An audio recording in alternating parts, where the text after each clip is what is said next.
Hey, good morning, guys. Want to take a couple minutes here and go over our week 2 of intro, which is the gospel of the kingdom. What are we saved for? Before we get into this real quick, I want to give 3 quick announcements. One is we're having baptisms this Sunday. Max and maybe Lorena will be getting baptized this Sunday. So if you know anybody else who desires to do so, please send me a text or email me, whatever.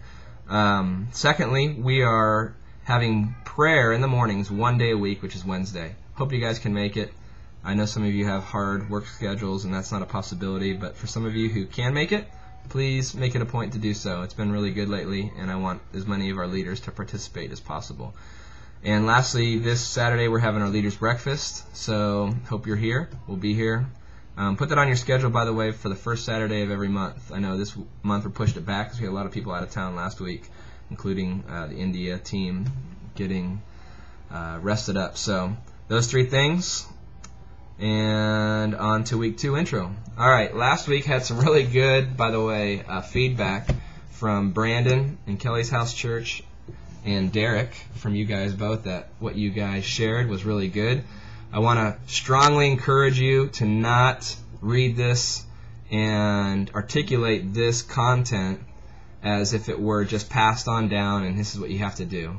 This is the gospel. This is who we are. This is what Christ died for. And I want you to articulate this from your heart. I want you to do it from your personality. I want you to do it with passion, not because I'm telling you to do it, but because this is God's story and this is our story. And you are a leader, and people will pick that up if you're saying things because you have to or if you really believe it. And that's really the issue. So this is week 2, Gospel of the Kingdom, what we're saved for. 2 issues I want to hit strongly this week are God's glory and God's government.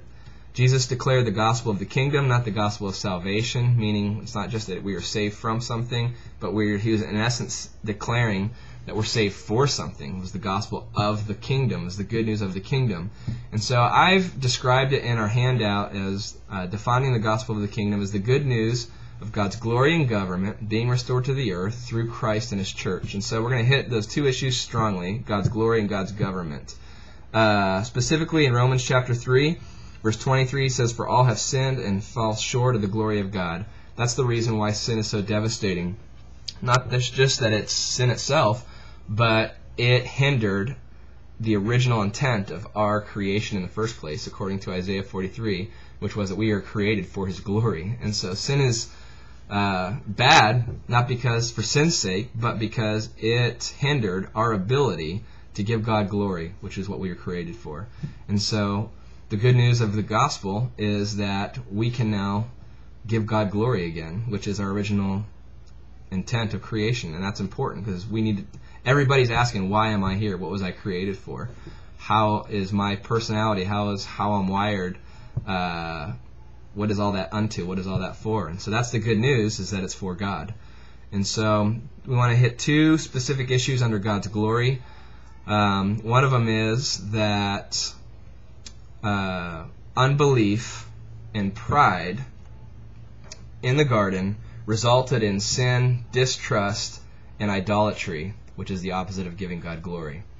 And what we're saved for is faith and humility, which is trust, dependence, worship, and giving Him glory, which is the eternal gospel in Revelation, chapters 14, verse 6, which says, "Fear God, give Him glory, worship Him." And so we're not just saved from sin, we're saved for giving Him glory, restoring us back to a place of giving Him glory. And so the 2 things that come against giving God glory are unbelief and pride. And so unbelief and pride have to get dealt with. If we're not redeemed and unbelief and pride is not dealt with through the blood and through the cross, we cannot come back and give God glory. And so there's 2 ditches on the side of the road of the kingdom, in my opinion, and they're unrighteousness and self-righteousness. When we're in unbelief and pride and we distrust God and we want to do things on our own, we tend to make idols out of things and empower everyday people, everyday circumstances to be gods. And we find that where in the prodigal son parable in Luke 15. One son found his identity in his unrighteousness, which said, hey, God or Father, I'm done with you. Give me my inheritance. I'm going to go find my pleasures in the world. And he does so.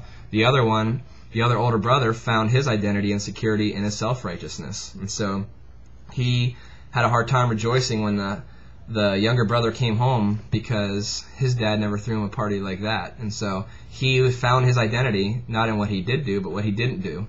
And so there's those two ditches of the road. Unbelief and pride will lead us into either one of those ditches. And the kingdom is right in the middle. And so that may be a good point of discussion this week, dealing with restoring God's glory back to the earth. Hey, when we're not trusting in God, when we're not believing the gospel, when we don't have a trust and we're not dependent on Him, where are we prone to go? Are we prone to go self-righteous or unrighteous?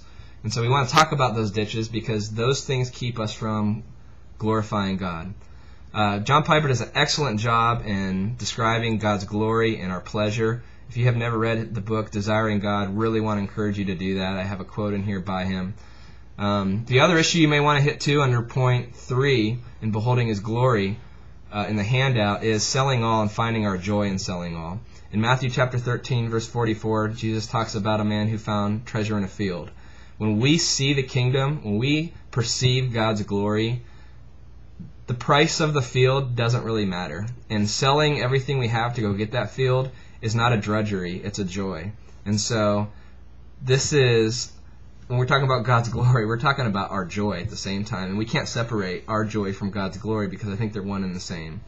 And so that outline is there for you to follow, and hopefully that will be encouraging for you to describe, articulate, and maybe create some discussion around.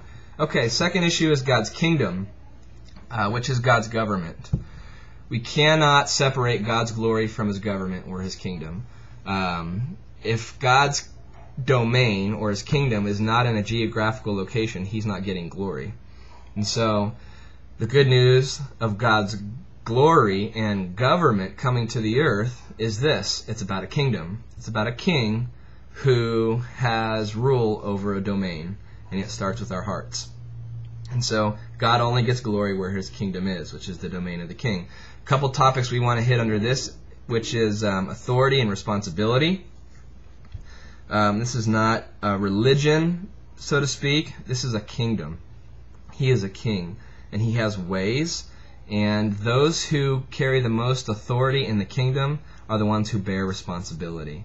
We saw the first Adam blame shift when he was held into account. Remember when God came to Adam, said what happened? Adam ultimately blamed God. Well, it was the wife you gave me who fell. And so first Adam doesn't take responsibility for things that are his fault.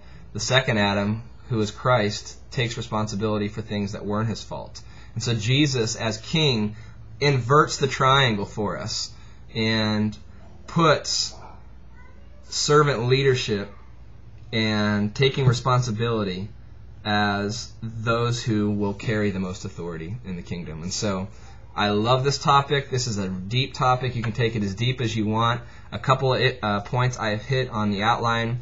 One is creation and dominion. Our original purpose. Psalm 8 is a great psalm to read. It talks about the majesty of God and dominion given to man on the earth and how that reveals God's majesty. And so we are created for dominion. We are created for order. We are created to cultivate and be image bearers on the earth and to be fruitful and multiply. Second issue is the kingdom only works in first priority.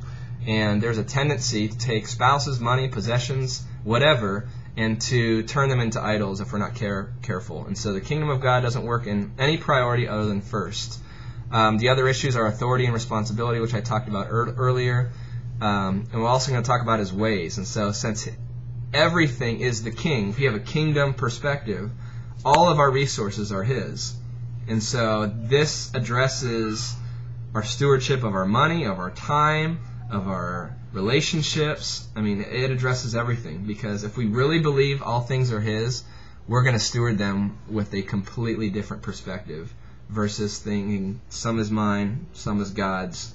You know, we want to break that sacred secular barrier. So next week we're going to talk about the church. I'm really excited about that.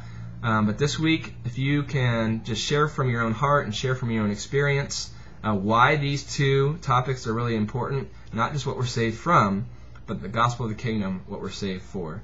So God's glory and God's government back to the earth, and finding our pleasure in Him, and our satisfaction and our worship belong to Him and Him alone. So hope this is helpful. Love you guys, and I look forward to our meeting coming up this Saturday morning. So bless you, and I'll talk to you soon.